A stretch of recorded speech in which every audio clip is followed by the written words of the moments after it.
12 years, that's how long it took me to learn what I'm about to tell you in 15 minutes. Nobody sat me down and gave me this straight. No fluff. No sales pitch. I had to figure it out the hard way. It cost me years and a lot of money. So I'm doing it for you. This is what actually stuck. And I want to flag something before we go any further.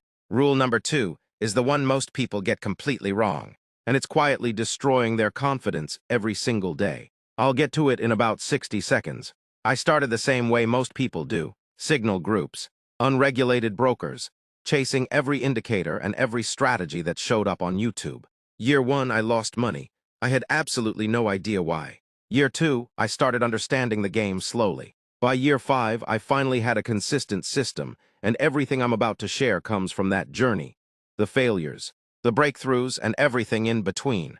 I filtered it down to these 10 rules. I knew a guy who caught a 10 times move early in his trading career. He thought he was a genius. He told everyone. He doubled down. 6 months later, his account was gone, not because the market turned on him, but because he'd never actually learned how to survive when it did. Here's what nobody tells you. The markets can reward you very quickly for entirely the wrong reasons. You can win 3 trades in a row by pure luck and start believing you figured something out. That belief is more dangerous than any losing streak. Fast profits without understanding create overconfidence, and overconfident traders increase their size, skip their rules, and keep going until the market corrects the illusion. The faster it comes, the faster it goes. The market doesn't owe you anything. It doesn't care how badly you need this to work. It's a probability game played over hundreds of trades, not a handful of lucky ones. If you walk in expecting fast money, you'll rush your learning, skip the fundamentals, and take risks you don't understand. That is the single most reliable path to losing everything. This is the rule I teased at the start, and it's probably the one that will help you most. Ask yourself this: does a great surgeon save every patient? No, of course not, and we still let them operate. We still trust them with our lives. Why? Because we don't judge them on any single outcome. We judge them on their process, their training, their decision-making under pressure. Trading works exactly the same way. A losing trade that followed all your rules is a good trade. Full stop. A winning trade where you threw your rules out the window, that's a bad trade, even if it made money. The outcome of one trade tells you almost nothing about the quality of your decision-making. What matters is whether you followed your process. When you start to understand this, something shifts. You stop beating yourself up after a loss. You stop feeling invincible after a win. You start focusing on the only thing you can actually control, whether you executed your system correctly. Be ashamed of repeating the same mistake. Never be ashamed of a loss. You don't learn to drive on the highway. You start in an empty parking lot. You make mistakes there, you learn. And only then do you go somewhere with real consequences. So why does everyone want to learn trading with real money and real pressure from day one? I understand the logic. You want your money to make money. You don't want to waste time on a demo account. I felt the same way. But here's what that thinking actually costs you when you start big.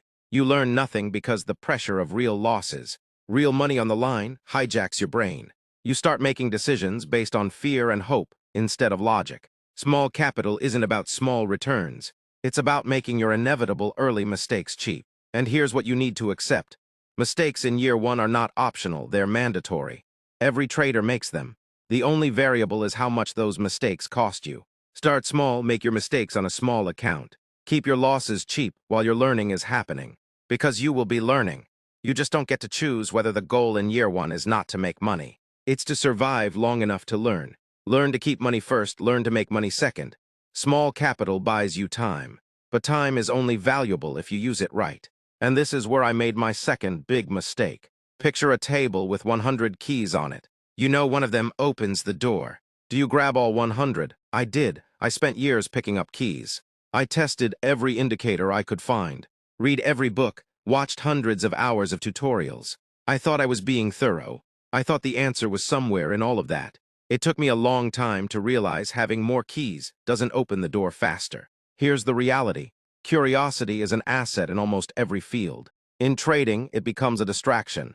The knowledge you need to trade profitably is not complex, but applying it consistently, that's where most people fall apart. And if you're spending 90% of your time consuming new information, you're spending 10% actually practicing. That ratio has to flip. 10% of your time learning the right things, 90% deliberate practice, When I finally found a method that worked, I still had to spend months unlearning everything else I'd crammed into my head. I had to forget a lot of things just to focus on one thing. Don't make that same detour. Curiosity was my biggest enemy in this game. I want to address something that a lot of traders spend years chasing. The Holy Grail. The perfect strategy, the one that always works. It doesn't exist, and more importantly, that's not what you need. What you need is a method you've actually tested on real historical data on a specific instrument across a meaningful period of time, long enough to know whether it has a genuine edge. That process is called backtesting. You want a large enough sample, think hundreds of trades, not dozens, and spread across different market conditions, bull markets, bear markets, sideways action. Then you look at one number, your expectancy. Does the math favor you when you account for how often you win versus how much you win or lose on average? Is the result positive over time? If yes, you have a real edge. The more data that confirms it, the more confident you can be that it's not a lucky streak. Once you've done that work, once you can see in the data that this method has an edge, stop looking for something better. Strategy hopping is one of the most common reasons traders never progress. They run a strategy for 3 weeks, hit a rough patch, and start thinking maybe it doesn't work. So they try something else, another rough patch, something else. No strategy works in a straight line. Even the best systems have drawdown periods. The traders who learn this early are the ones who survive long enough to profit. The question is never whether the strategy is good enough. The question is whether you can follow it. Your rules say 5 conditions need to be met before you enter a trade. You see 3, you enter anyway. At that point, you're not trading your system. You're gambling with the illusion that you are. I've done this more times than I'd like to admit.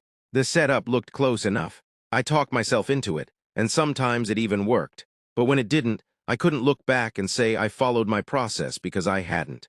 Here's what I've learned. Discipline is not willpower. Willpower runs out.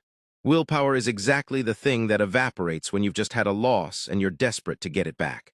Discipline has to be architecture. Your rules need to be hard to find and non-negotiable. Not guidelines, not "I'll try to do this." Rules with no room for interpretation. If you need 5 conditions and you only see 4, you wait, that's it, no exceptions. If your rule says you stop after 2 losing trades in a day, you stop, win or lose after that. It doesn't matter, you close the platform. Done. You don't argue with yourself about whether the next setup is worth it. Don't aim to be the best trader. Aim to be the most disciplined one. Because the most disciplined trader is almost always the most profitable one. Not immediately, but over time, without question. Let me describe the spiral I got stuck in for longer than I'm comfortable admitting. Loss. Need to recover it, more trades. Lower quality setups, more losses. More desperation, even more trades. Account down significantly, still trying to force it. The market wasn't hurting me. I was hurting myself. This is what's called overtrading. And the brutal thing about it is that it feels productive. You're doing something, you're active. You're in the market, it feels like effort. But trading frequency has almost nothing to do with trading results. In fact, the research is consistent. Decision quality degrades with volume. The more decisions you make, the worse the average quality of each one. Throw emotion into the mix and it gets worse fast. The professional approach is the opposite of what feels instinctive. Hard daily limit, 1 or 2 trades maximum. When you've hit that limit, you close the platform. You don't look at charts. You're done for the day regardless of whether you won or lost. 1 or 2 good trades a day is enough. Done consistently over months. It's more than enough. The market will still be there tomorrow.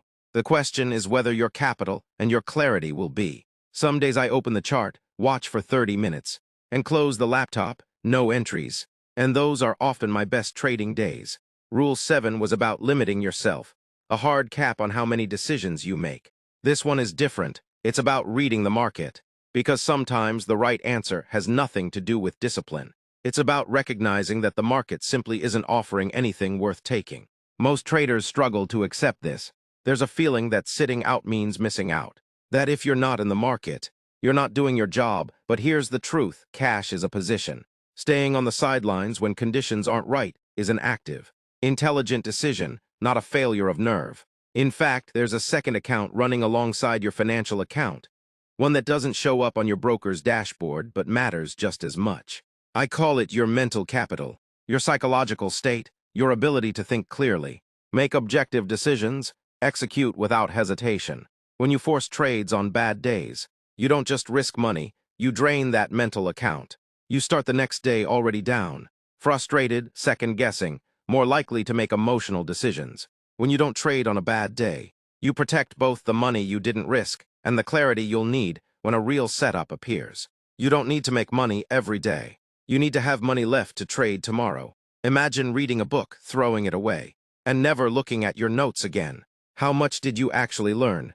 That's exactly what most traders do with every trade they take. The trade happens, the result is logged, and they move on, no reflection, no extraction of what worked or what didn't, no deliberate improvement.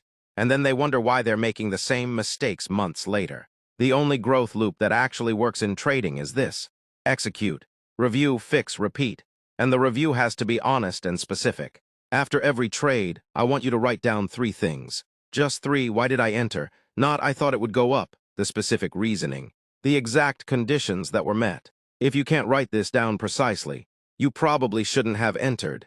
How did I feel? Were you calm, anxious, chasing? Was this a revenge trade after a loss? Your emotional state at entry matters enormously. It's often the thing that explains the decision more than the chart ever will. And what did I learn? One takeaway. One thing you'll do the same or differently next time. That's it. 3 fields, done after every trade. Over weeks and months, patterns emerge. You'll start to see which setups actually perform for you, which emotional states lead to your worst decisions, which rules you keep breaking and why. If you can't write down why you entered, you're gambling, not trading. This last rule is where psychology and money management meet, and it's the one that can silently undo everything else you've done right. Here's a question. If anyone actually knew where the market was going, why wouldn't they put everything they have on it? Because nobody knows. There is no certainty in trading. There is only probability. And probability means sometimes your best setup fails. Sometimes you're wrong in ways that make no logical sense. The market doesn't have to be rational. It just has to do what it does. Every trade is an independent event. The fact that your last 10 trades were winners tells you nothing about what the next one will do. This isn't philosophy, it's mathematics. A coin doesn't know it just landed heads 7 times in a row. And this is where winning streaks become genuinely dangerous, because when you're on a run, confidence becomes overconfidence. You start to feel like you figured something out. You increase your size, you get loose with your rules, and then the streak ends as all streaks do.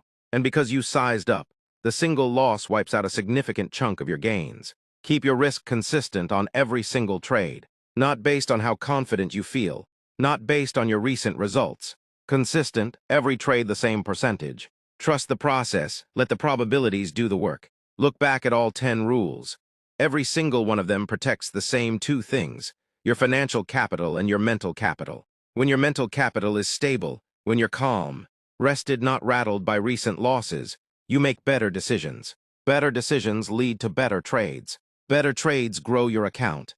A growing account builds confidence, and that confidence feeds your mental state. That flywheel, when you get it turning, is what real trading looks like. It's not a straight line, it's not fast, but every trader who built something real has walked the same path. The rules haven't changed. The only question is whether you'll follow them. You've got the mindset foundation now, but I want to be honest with you. Solid thinking with broken position sizing will still blow your account. Knowing these 10 rules means nothing if you're risking too much on each trade or compounding incorrectly when your account grows. I've already covered all of that in detail. The exact money management framework I use. Link is right here.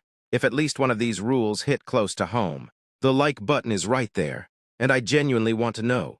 Drop a comment telling me which rule you find hardest to actually follow. I read them and it helps me make the next video more useful. See you in the next.